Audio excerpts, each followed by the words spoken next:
예감이 좋아 건축사 김우철입니다. 안녕하세요. 오늘 드릴 말씀은 설계도 중요하고 시공도 중요합니다. 그렇지만 그것보다도 그런 문제들이 해결되려면 예산이 수립이 돼야 되겠죠. 그렇다면은 우리가 가장 중요한 집짓기 예산에 대해서 오늘 알아볼 예정입니다.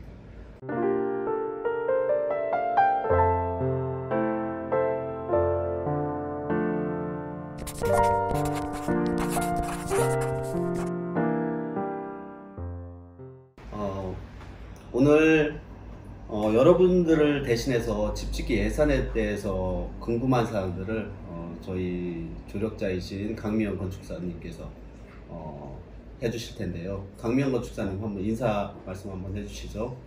네, 안녕하세요. 강미영 건축사입니다. 네.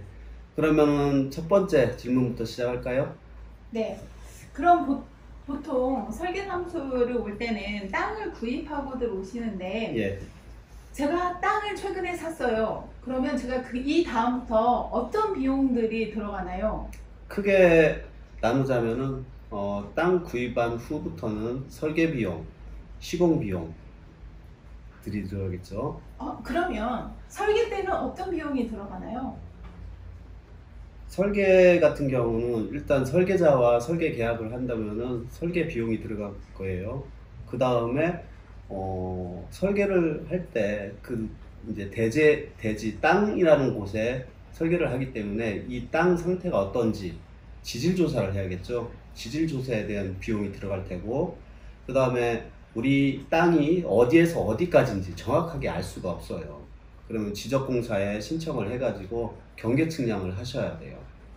그리고 설계를 하고 인허가를 득할 경우에는 거기에 소요되는 공과금, 면허세라든가 이런 부분들이 납부가 돼야 되고, 우리가 대지가 아닌 뭐 논이나 밭 이런 곳에 건축을 할 경우에는 농지 전용비 또는 산지 전용비라고 하죠.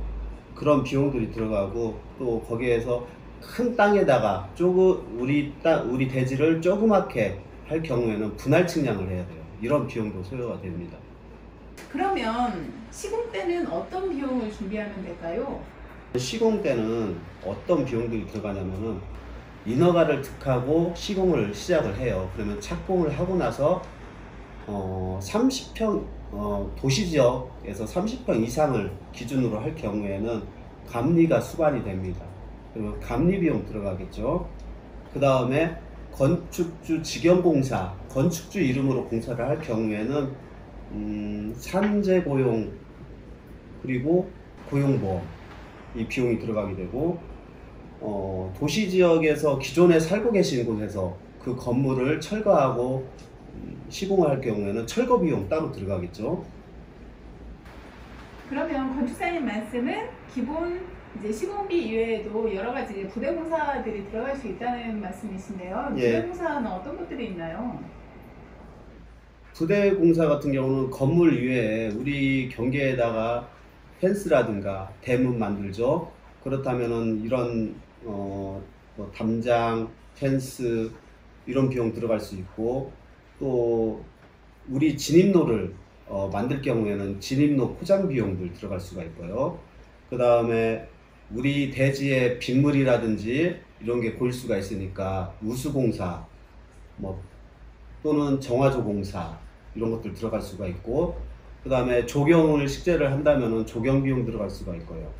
그리고 뭐 가스비, 전기 인입비, 수도 인입비 이런 비용들 들어갈 수가 있고요. 또 상수도가 연결되지 않는 지역에서는 지하수 개발 비용도 들어갈 수가 있어요. 그러면 보통 우리가 시공비에 그런 것들이 다 포함되어 있다고 생각을 하는데 그런 네. 시공비 이외에도 들어가는 돈들이 또 있다라고 이제 알고 있으면 되겠네요. 그렇죠. 우리가 흔히들 말하는 평당 단가라는 개념에서 이 방금 말씀드린 비용들이 별도로 들어간다고 생각을 하시면 되겠어요. 네. 아니 많이들 이제 건축주들이 좀 오해하시는 부분이 있는 것 같아요. 우리가 보통 이제 서로 사용하는 언어가 다르다 보니까 자꾸 이제 공사를 하게 되면 예. 비용들이 늘어난다라고 말하는 게 그런 부대 비용들에 대해서 처음부터 잘 모르기 때문에 많이 늘어난다고 오해할 수도 있겠네요.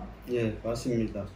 그래서 평당 단가만 건축주들께서 생각하실 게 아니라 건축 전반에 우리가 설계 때, 땅 구입 때부터 준공 때까지 해가지고 총괄적으로 전체적인 이 그 스판 안에서 들어가는 비용들을 먼저 생각을 하셔야 시공할 때 고생을 안 하십니다.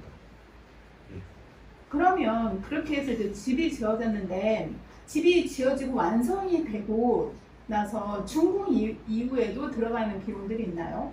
그렇죠. 준공 이후에도 준공을 하게 되면은 등기를 내야겠죠. 등기를 낸다면은 등기 수수료, 법무사에다가 부탁하는 그런 비용들 들어갈 수 있겠고, 그리고 법적으로 세금을 내야 됩니다. 취득세, 등록세 들어갈 수 있고, 그리고 뭐 청소 비용이라든지 이런 비용들이 들어갈 수가 있습니다. 네, 집을 짓는 데는 이 예산이 보통 우리가 크게 설계비하고 시공비만 생각을 하지만 그 이외에도 들어가는 항목들이 꽤 많네요. 예. 네. 그러면 가구 비용 같은 거, 싱크대 비용 같은 것들은 어떻게 하나요? 네, 아까 시공 비용 말씀드릴 때 잠깐 그게 누락이 됐는데, 가구라든지 조명, 싱크대, 인터폰, 신발장, 붙박이장, 가전제품 구입비, 커튼, 열교환기, 이러한 사항들에 대해서는 시공사와 계약하기 나름이겠지만, 일반적으로 이러한 가구나 가전제품 기타 소요 비용들이 건축 예산 계획 때 고려가 되어야 우리가 성공적인 집 짓기를 할 수가 있습니다. 질문이 또 있으실까요? 오늘은 여기까지 하겠습니다. 예, 알겠습니다. 오늘은 큰 틀에서 집 짓기 예산이 어디에 들어가는지에 대해서 알아봤습니다. 중간중간 누락된 부분이 있을 수 있으니까 다시 업로드를 할 때 보다 구체적인 사항들 그때그때마다 올려드리겠습니다. 감사합니다.